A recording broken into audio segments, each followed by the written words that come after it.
Fala, amigos, fala, amigas. Começando mais um podcast Resenha do Erdi e hoje com o meu grande amigo de anos, que eu conheço já há muitos anos, professor Daniel Gonçalves. Grande Daniel. Tudo bem, Daniel? Fala, Erdi, tudo bem? Um abraço a todos que nos acompanham. Prazer estar aqui. Legal, legal. Muito feliz de você estar aqui participando dessa resenha.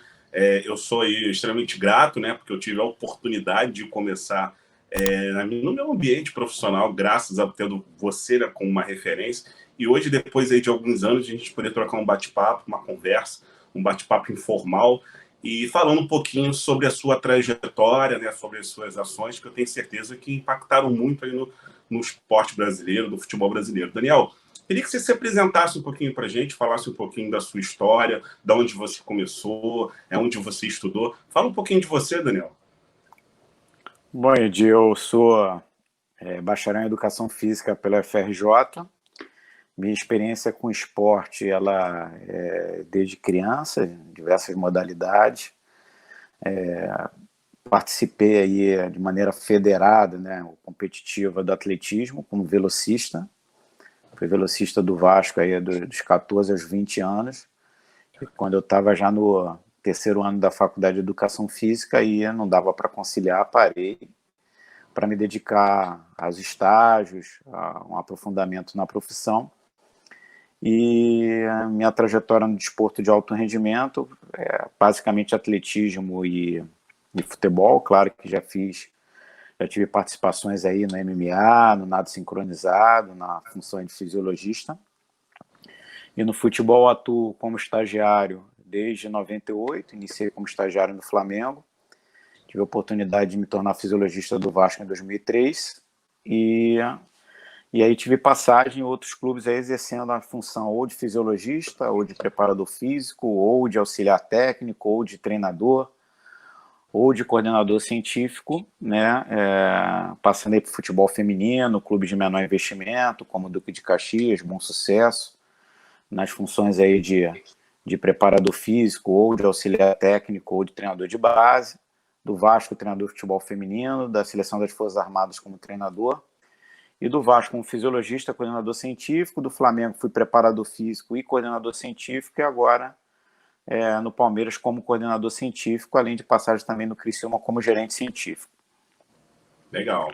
Eu, como conheço bem aí sua trajetória, que eu te acompanho há algum tempo, eu vou aproveitar para fazer algumas observações no que você falou, né? A primeira coisa que eu queria te perguntar é como é que você vê o atletismo, né, hoje no nosso país, e como é que você vê a relação desta modalidade com a formação dos jovens para outras modalidades, Daniel?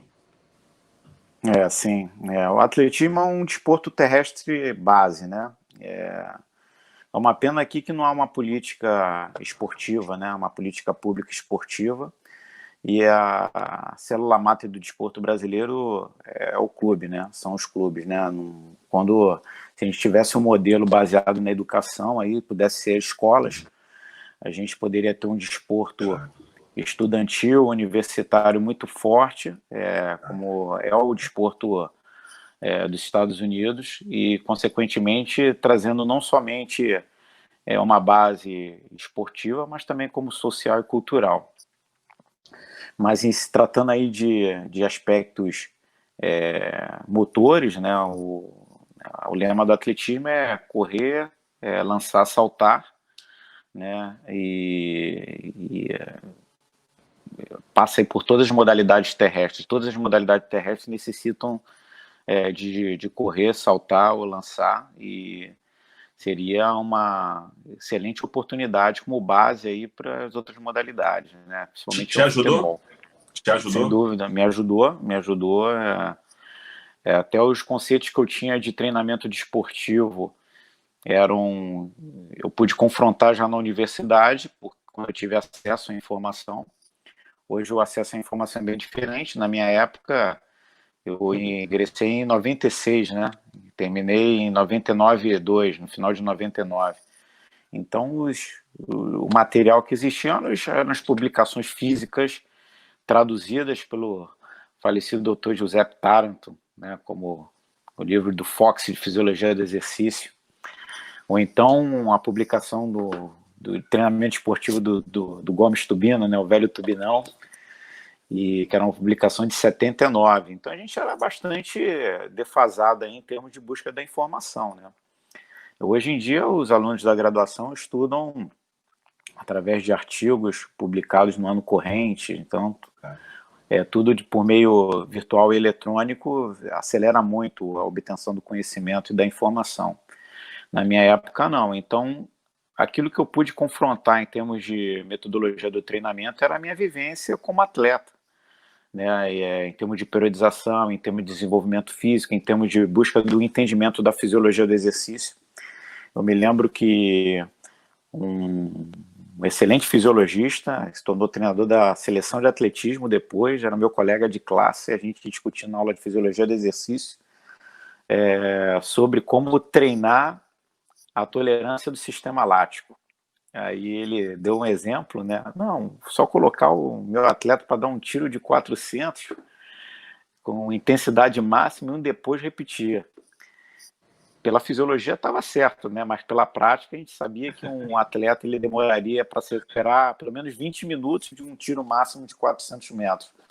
Né? Então, isso me ajudou bastante. E isso, com a interação de outros colegas na universidade, eu pude, como estagiário já construir alguma coisa que pudesse acelerar a minha formação como profissional.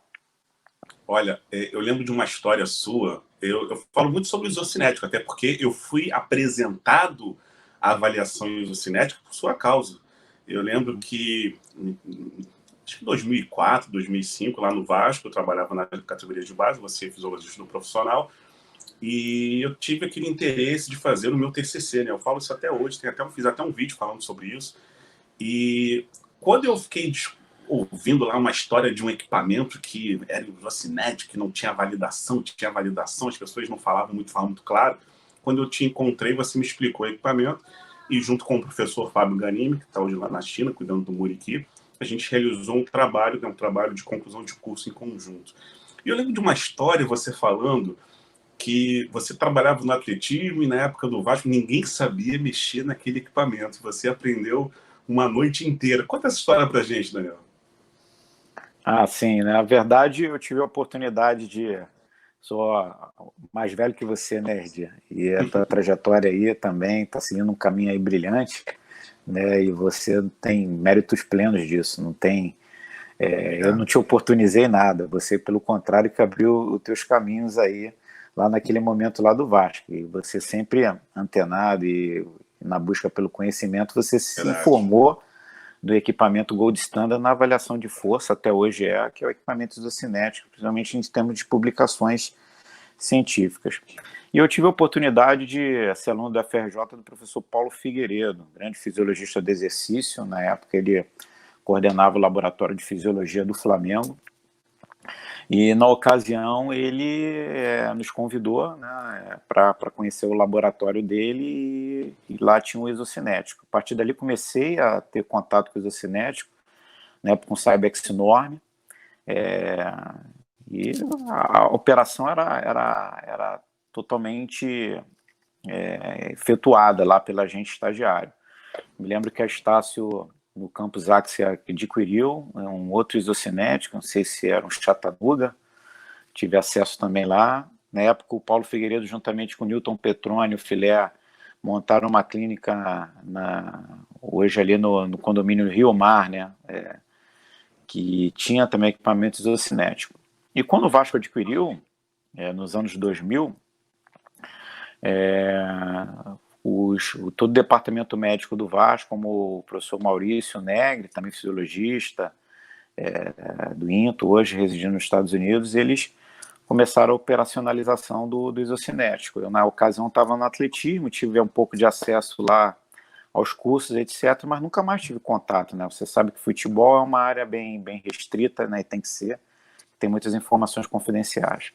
Quando o Romário saiu do Vasco para o Fluminense, ele sugeriu o nome do Maurício Negri, né, como fisiologista, e o Maurício acabou indo para o Fluminense. E o Vasco, na ocasião, precisava realizar avaliações ocinéticas lá com os atletas do basquete, se não me engano, né? Na época, o presidente do Vasco era o Eurico Miranda, e o Isaías Tinoco era o supervisor, o gerente de futebol. Aí o Isaías me ligou, perguntando se eu sabia mexer na máquina, etc. Aí colocou em contato com o professor Bebeto de Oliveira, um grande preparador físico do futebol paulista, e multicampeão aí também pelo Vasco. E aí o Bebeto conversou comigo, aí fui lá para poder manusear a máquina, né? Claro que algum tempo sem manusear e tudo. Eu falei, me dá aí um tempo aí, uma tarde aí que a gente mexe. Aí, né, convidei esse meu amigo Robson Alhadas, que eu citei anteriormente, aí, que é um fisiologista hoje fazendo medicina no Rio Grande do Sul. E a gente passou a tarde e noite lá mexendo no equipamento até que a gente conseguiu elaborar todos os protocolos e no dia seguinte estávamos aptos a fazer as avaliações lá nos atletas do basquete e do futebol do Vasco. Incrível, incrível, porque uma demanda de alguém especializado que necessitava ter a técnica, além de botar o equipamento para funcionar, interpretar, né, Daniel? Porque o mais difícil é você interpretar esses dados. E aí o professor Isaías, grande professor Isaías, teve essa visão de fazer esse convite. E a gente poderia dizer que ali começou a sua trajetória dentro do futebol, Daniel? Sem dúvida. Naquela ocasião, já conhecia, tive a oportunidade de aprofundar o contato com o Dr. Manuel Moutinho, que era o vice-presidente médico, né, e ele já conhecia a minha trajetória dentro do clube, no atletismo, né, porque fui estagiário também de atletismo do Vasco, depois treinador de atletismo do Vasco.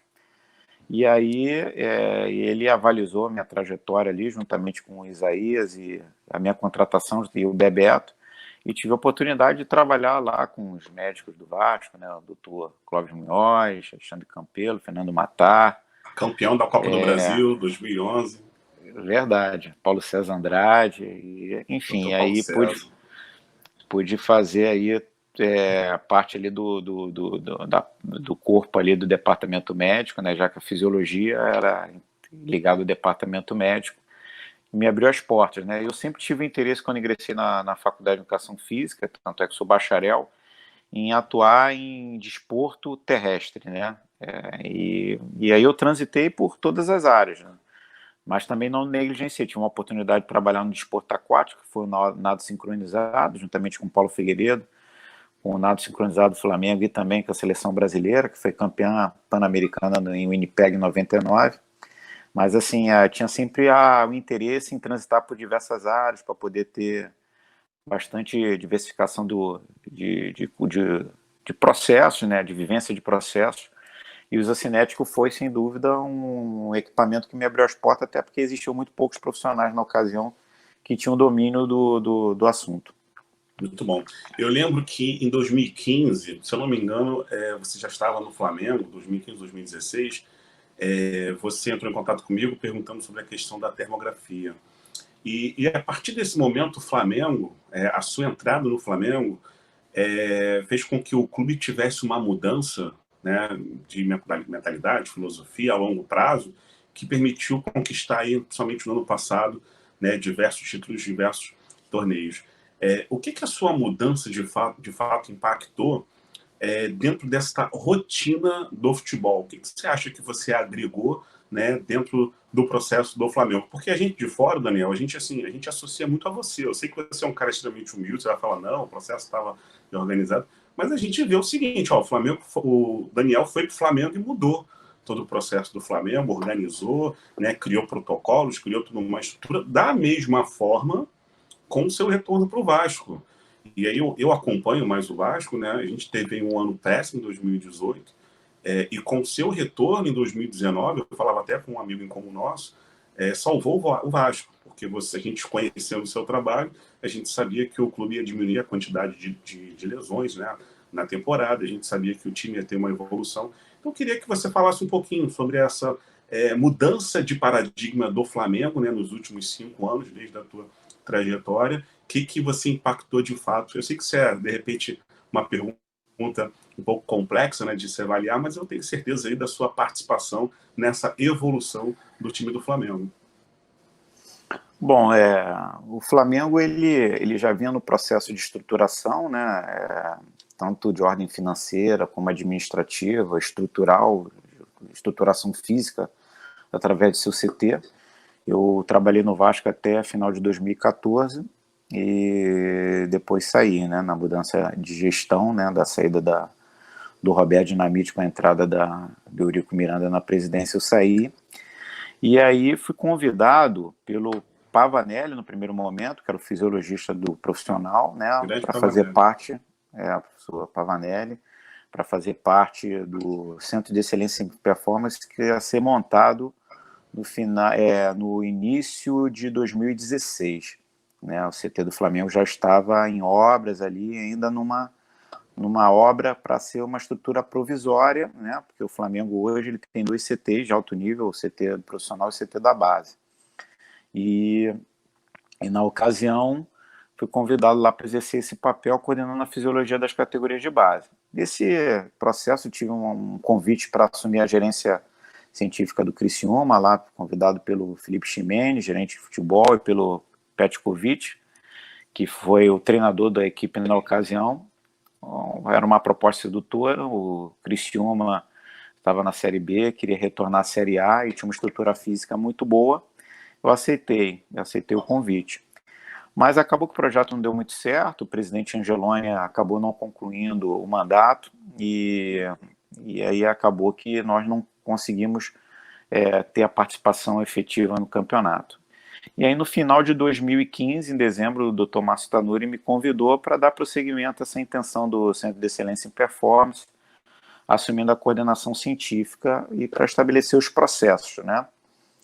Na ocasião, o Rodrigo Caetano também estava no clube, avalizou minha contratação, e a partir dali a gente trabalha em conjunto, né, com o Felipe Olive, um fisiologista de exercício, com Alex Souto-Maior, com os preparadores físicos também da base, com o Fábio Eiras, com o Arthur Peixoto, são os preparadores que na ocasião integral 20 e 17, a gente pôde formular não só a situação estrutural, né, científica, tecnológica, como também em termos de processo e metodologia, juntamente com os treinadores, etc. E uma situação que favoreceu muito foi quando o professor Zé Ricardo, que já era um treinador da base do Flamengo, e o Flamengo tinha um processo bem estabelecido na base, ele assumiu o profissional e a gente pôde dar continuidade no profissional de maneira sistêmica, holística, elaborando os processos, treinamentos, pensando sempre nas três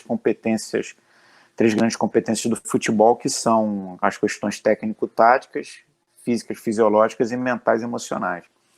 Na ocasião, o Carlos Eduardo Brito e o Fernando Gonçalves eram as pessoas responsáveis pela parte do mental coach, a parte da psicologia. A gente evoluiu bastante nessas questões e enfim, eu acho que a gente conseguiu deixar um legado aí, tanto na base como no profissional. A gente sabe que não é eterno, né, e a gente fica satisfeito com um pontapé inicial dado aí no trabalho coletivo e desenvolvimento da equipe lá do Flamengo. Eu lembro quando eu fiz um podcast com o Simão, né? E aí o Simão ele falou, inclusive na entrevista, que teve nesse ano, né, conversando com você, com o Márcio Tanuri lá no Flamengo, e naquela época, quando ele retornou lá para o Vasco, ele falou, Erdi, eles vão ganhar tudo, né? Porque eles conseguem criar um projeto a longo prazo, e aí a gente sabe que dentro do futebol, inclusive no nosso país, né, é difícil você manter os trabalhos. Há uma grande dificuldade de você conseguir manter uma sequência metodológica, uma filosofia metodológica, a gente sabe disso, e o Flamengo conseguiu com muita maestria fazer isso. E aí você retorna para o Vasco, e aí eu posso falar com mais propriedade, né, porque eu conheço mais a fundo ali o Vasco, mas a sua permanência ali naquele ano, né, no ano de 2019, foi fundamental, assim, junto com, né, os profissionais que trabalhavam contigo, o professor Vanderlei, Mel e os outros, mas a sua função científica, e acho que esse é o ponto que a gente quer falar aqui, ela foi fundamental para a gente fazer as comparações. E eu já trabalhei com muitos profissionais que não eram científicos.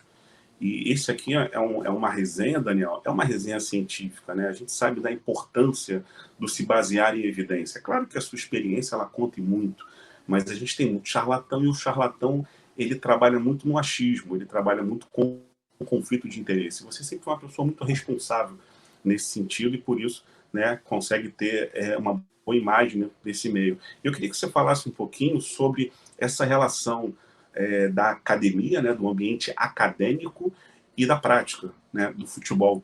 Tem mudado? Eu lembro que alguns anos atrás se falava muito, onde é que você jogou? O que você jogou? E hoje, o pessoal está perguntando onde é que você estudou, o que você produziu. O que você pode falar para a gente sobre isso, Daniel?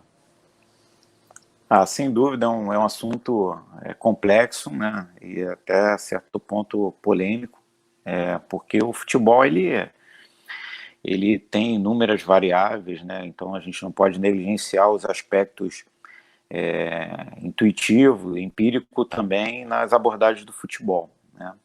Só que, como a gente sabe, não são somente essas questões que vão definir todos os processos, principalmente o treinamento, desenvolvimento dos atletas individual e coletivamente.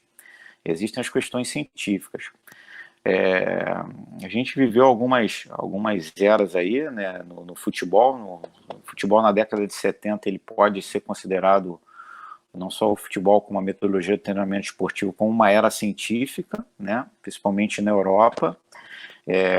Implantação de futebol mais força, né, principalmente com algumas descobertas proporcionadas aí pela Olimpíada do México em 68 e a Copa do Mundo de 70 dos efeitos da altitude, né?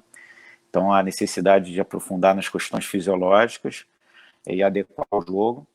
Mas, por outro lado, a ciência e o futebol elas andaram em linhas paralelas sem convergência durante muito tempo, né? Porque queriam levar o futebol para dentro do laboratório, né? Que é um caminho inverso, né? Quando o ideal é você levar o laboratório para dentro do campo. E para levar o laboratório para dentro do campo, você tem que estar familiarizado com toda a rotina do futebol, com as terminologias, com os problemas que os treinadores enfrentam, que as pessoas que estão no front mesmo vivem, né? E muitas vezes a gente achou que o futebol não era encarado com a devida seriedade no aspecto científico, porque o futebol não ia para dentro do laboratório, para dentro das universidades, e é tudo muito dinâmico, muito rápido, as intervenções são muito complexas, então tem hora que não dá tempo de você ter uma atitude muito formal. Então, o meu papel como coordenador científico é justamente facilitar o fluxo das informações, fazer a transdisciplinaridade. Eu tenho um conceito de que a gente já evoluiu da multi ou interdisciplinaridade para transdisciplinaridade, onde tem que ter um pouco da invasão de cada profissional na área do próximo, que tem um contraditório em ambientes propícios para isso, que são as reuniões, né, no fórum adequado, para que a gente tenha uma linguagem única, uma convergência nas ações e no discurso, né? Porque quando você não tem isso, então os profissionais emitem as opiniões e quando não dá certo, há ruídos de comunicação, né? É aquele famoso, eu falei, não quiseram seguir. O importante é que todo mundo esteja inserido no mesmo processo, né? Esteja no mesmo barco, né? E em relação ao futebol, existem várias ciências aí que se aplicam ao futebol, né? As ciências da saúde, obviamente, né, consolidadas aí com a medicina, com a fisiologia do exercício, né, a fisioterapia, nutrição. Verdade. Tem aí, os clubes têm a parte de ortodontia, psicologia, mas a gente também não pode negligenciar outros aspectos científicos que não fazem parte da ciência da saúde, né? Ciências matemáticas, os modelos aí de análise de desempenho, scout, estatística, enfim, análise de inteligência em mercado, utilizam aspectos muito das ciências matemáticas, estatísticas, né? Mas, por outro lado, também os aspectos das relações humanas, das ciências sociais, né? Então, a inter-relação ela é muito importante no processo de condução, no processo de observação, e os treinadores, normalmente, são profissionais muito experientes, eles têm um olho muito crítico, então eles têm uma vivência, um conhecimento empírico, intuitivo, que não podem ser negligenciados. Então a gente tem que encontrar subsídios científicos, valorizar aquele tipo de conhecimento, encontrar alternativas e comunicações eficazes, de forma que a gente consiga aprofundar e aproveitar o conhecimento de todos os profissionais da comissão transdisciplinar. Interessante, porque isso mostra como a sua dedicação ela é mais do que exclusiva. Você do jeito que eu te conheço, eu sei que você trabalha de 6 horas da manhã até meia-noite, porque não é somente estar no clube, você precisa estar buscando informação, conflitando os estudos, verificando a qualidade dos estudos, porque a partir do momento que você, por exemplo, encontra uma evidência, você precisa tentar transmitir ela de uma forma que vai te oferecer eficiência, né, melhorar a questão do seu tempo, do seu planejamento. Então, é algo bem complexo. A função de coordenador científico, ao meu ver, é algo bem complexo. E, além disso, a gente tem uma grande dificuldade de ter profissionais com essa expertise, porque não basta apenas ter o conhecimento da parte da fisiologia, né? A gente tem muitos coordenadores científicos oriundos, né, dessa prática da fisiologia, como fisiologistas, mas você precisa ter um conhecimento acadêmico de interpretar os estudos, e você sempre teve muito bem isso. Eu lembro quando você me falou do livro do Dizer de Vir, que era o livro de isocinético na época, e a gente, com isso, a gente produziu diversos artigos científicos, né, na área da isocinética, e algumas pessoas que conflitavam os achados, os assuntos, mas demonstravam conflitos de interesse por determinados equipamentos. Então, o esporte, o futebol, ele tem muito isso, né? Você tem um equipamento novo, você tem uma suplementação, você tem alguma coisa dentro de uma indústria, e, ao mesmo tempo, as pessoas que não compreendem esses vieses, né, dos estudos científicos acabam interpretando de forma, né, com o seu interesse, com o seu desejo. E aí eu acho que você consegue fazer muito bem essa linha entre o que a comissão precisa, o que o departamento tem a oferecer, e, ao mesmo tempo, você pega do ambiente externo, né? Consegue levar isso de forma bem mastigada.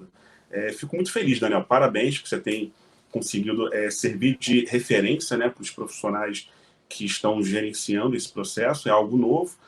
Você falou dos livros e dos artigos, né? Claro que os livros são importantes, a gente sempre lê os livros dos especialistas, de quem tem uma certa experiência na área, mas os estudos eles estão sendo produzidos numa sequência absurda. São muitos estudos para a gente consumir, e muito estudo com qualidade duvidosa, né? E aí você está vivendo hoje um momento com relação ao cenário de pandemia, né, nesse ano de 2020, que os estudos observacionais estão aparecendo com uma qualidade de evidência menor, mas é o que a gente tem, até que saiam estudos com uma evidência menor. Como é que é a sua posição e o seu entendimento nesse momento atual, Daniel? O que você acha? O caminho do esporte, as orientações que devem ser feitas. Qual é a sua opinião aí sobre a atuação hoje dos clubes com o retorno? O que você pode falar para a gente sobre isso? Bom, a gente vive ainda um momento crítico, né, de ordem sanitária, né? Mas, ao mesmo tempo, a gente também vive um momento crítico, já vivia isso antes, de ordem econômica, né? Então, isso também tem que ser analisado, né?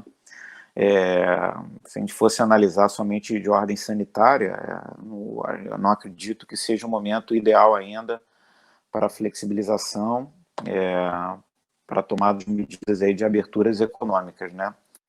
Mas, por outro lado, a gente sabe aí também que o Estado mesmo e o município já tem dificuldade de orçamento, né? Porque você deixa de ter receita através dos impostos para pagar o seu funcionarismo público. Então, a gente começa a ter outras dificuldades aí paralelas a isso, né? Enquanto a gente não tiver uma vacina ou um medicamento que promova a cura da doença, a gente vai ter que conviver com a epidemia em diversos locais, né? O vírus ele continuará circulando, né? E sobre o futebol, eu acredito que o futebol tenha que voltar quando a gente tiver a autorização das autoridades sanitárias, tiver um ambiente de maior segurança nessas questões. A gente sabe que o futebol é um ambiente um pouco mais seguro, porque ele é um pouco independente, né? Ele existe através das comissões transdisciplinares, né? Um critério muito bem estabelecido de ordem sanitária, porque são vários profissionais da saúde ali inseridos, né? Para você ter ideia, no Palmeiras a gente tem médico do esporte, tem ortopedista, tem médico que administra hospital voltado aí para o tratamento de Covid, temos enfermeiros, contatos diretos com infectologistas, então, além de fisiologistas de exercício, fisioterapeutas, então isso aí faz com que os cuidados sanitários eles sejam redobrados. E as equipes elas têm acesso e condições financeiras de realizar a testagem, de fornecer material didático de conscientização de higiene pessoal, de uma nova conscientização, protocolo coletivo. Enfim, então eu acho que quando tiver um momento da flexibilização, eu acho que é o momento do futebol voltar aos treinos, voltar aos jogos, é óbvio, né, que com bastante cuidado, com bastante segurança. Campeonato alemão, que é o nosso modelo, né, a gente não teve nenhum caso ainda de infecção desde que voltaram os jogos, mas são critérios rígidos. A gente está se baseando em protocolos das ligas europeias, principalmente o campeonato alemão, do campeonato português que já retornou, da Premier League, da La Liga, né, espanhola, que estão em processo de retorno também, e além dos artigos, para nos basearmos, entendeu, em termos de nosso protocolo. Em São Paulo, os clubes só retornarão a treinar juntos, e há um protocolo da Federação Paulista de Futebol, e assim que for autorizado pelo governo do estado, esse protocolo vai ser implementado com o máximo de segurança possível. Muito bom, e assim, importante essa consciência, e fico muito feliz aí sobre esse entendimento do que está acontecendo hoje no mundo, e pela tua opinião, não esperava outra coisa. Daniel, te fazia aqui a gente está chegando no nosso final, né, da nossa resenha. Eu queria te fazer uma pergunta que surgiu aqui. Como é que você vê daqui a 20 anos o futebol? Como é que você acha que vai... Por exemplo, olha para você há 20 anos atrás, o que mudou, e como você vê daqui a 20 anos? Pois é, eu ficava imaginando como seria se eu tivesse um equipamento que monitorasse em tempo real as ações do atleta, né? Eu, na época, não tinha nem conhecimento de o que o atleta fazia em termos de ações motoras.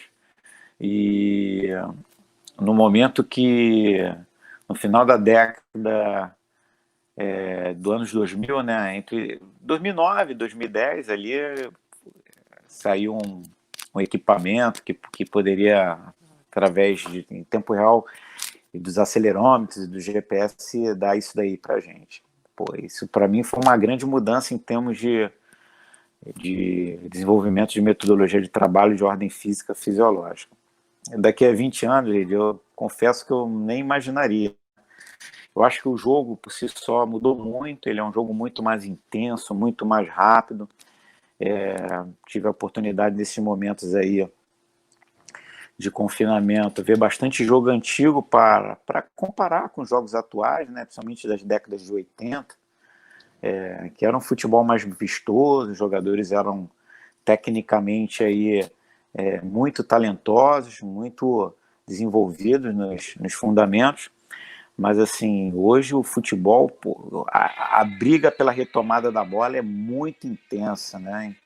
E isso é uma mudança não só de ordem física, mas comportamental.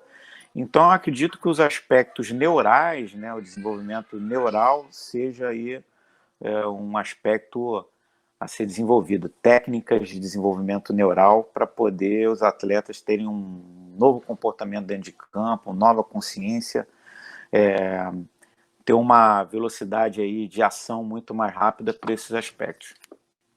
Muito bom.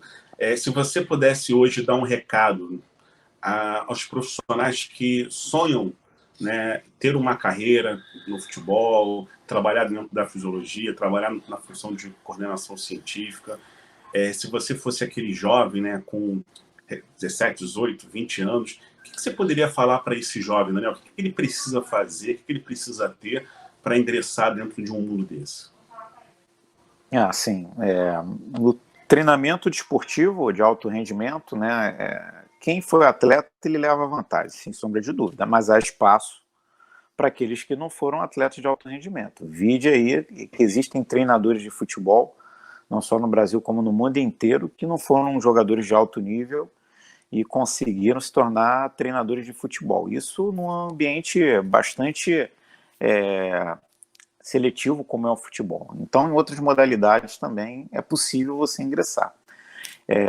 Eu acho que o estágio, o ingresso precoce, né, é muito importante para você fazer a transferência daquilo que você obtém no âmbito acadêmico para vivenciar na prática, a aplicabilidade daquilo, né? Que eu acho que a grande sacada é essa. O treinamento esportivo, ele é é uma arte praticamente, né? Você faz ali polimentos, você faz retoques, são mínimos detalhes que você tem que abordar. Então, para quem pretende estar no front mesmo, de ser um treinador, um preparador físico, de equipes de alto rendimento, é o quanto antes buscar esse conhecimento científico e fazer o link com a prática e vice-versa, né? Não ser, conforme você falou anteriormente, um sujeito extremamente boleirão, né? Que, na linguagem do futebol, aquele que é somente a prática, né? Ou também não ser o cientista que não consegue se desvincular do meio acadêmico. Esse aí eu acho que é um ponto preponderante. E para aqueles que querem também ingressar nas demais áreas, existem muitas áreas de cunho aí científico-tecnológico. Também ter o aprofundamento nessas questões tecnológicas, né, e ver também como é que isso pode desenvolver as modalidades num futuro, né, a curto, médio e longo espaço de tempo. Verdade. Daniel, te agradecer o tempinho que você teve de conversar com a gente. Sabe que eu sou teu fã, né? Eu aprendi muito com você, a minha trajetória foi muito por sua causa, porque você sempre foi uma referência para mim. Te agradecer também o esforço que você fez, né, para até me levar lá para o Flamengo. Infelizmente não deu certo, mas eu tenho uma grande gratidão com você e torço muito, né, pelo teu sucesso. Eu queria saber o seguinte: o que você hoje espera do Palmeiras, né? O Palmeiras aí que vem sendo, junto com o Flamengo, uma das equipes com maior evidência no Brasil. Qual é a expectativa e o planejamento para o Palmeiras esse ano? Bom, prazer aqui é meu, Erdi. Assim, eu costumo te chamar de Vinícius, né? Carlos Vinícius Erdi, né? Lá de trás, e o mérito é todo seu. Eu acho que você aí, na verdade, você faz teu caminho independentemente de modelos, né? Então, porque você é um profissional que tem sua área própria, tem as suas convicções, e eu acho que essa daí é muito importante para o recado para aqueles que querem ingressar nessa área, né? Singularidade, né? Cada um tem sua personalidade, tem o seu caminho, você pode ter várias inspirações, mas cada um tem aquilo que pode oferecer que seja que faça diferença no mercado de trabalho e no convívio com as demais pessoas. Em relação à Sociedade Esportiva Palmeiras, o objetivo é sempre brigar pelas competições. Estamos bem na Libertadores, né? Temos 2 jogos, 2 vitórias. Estamos no Campeonato Paulista na 2ª posição, na classificação geral, atrás do Santo André, faltando 2 rodadas. Chegando até a final, restarão 6 jogos para concluir o Campeonato Paulista, e depois teremos Brasileiro e Copa do Brasil. O objetivo é chegar sem prioridade de competições, sabendo a nossa força do plantel, sabendo que temos um caminho árduo a seguir aí, com grandes equipes a serem batidas, mas confiamos no nosso corpo de jogadores, né, nosso corpo também de profissionais, com o nosso corpo técnico, na nossa estrutura física e também na força da nossa torcida, mesmo sabendo que esse futebol pós-Covid aí vai ser um período sem público, né? Mas a gente acredita muito na energia positiva da nossa torcida aí para nos empurrar em rumo às conquistas. Legal, Daniel. Obrigado, tá, pela parceria.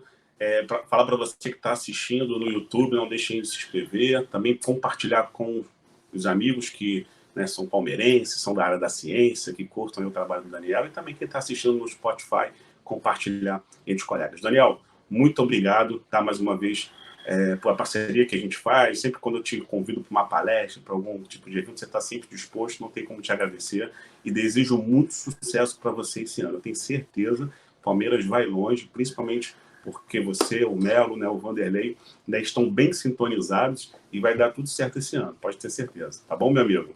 Valeu, Edir. Abraço a todos aí, a todos que nos ouvem e acompanham. Valeu, gente. Um abraço, até a próxima. Tchau, tchau.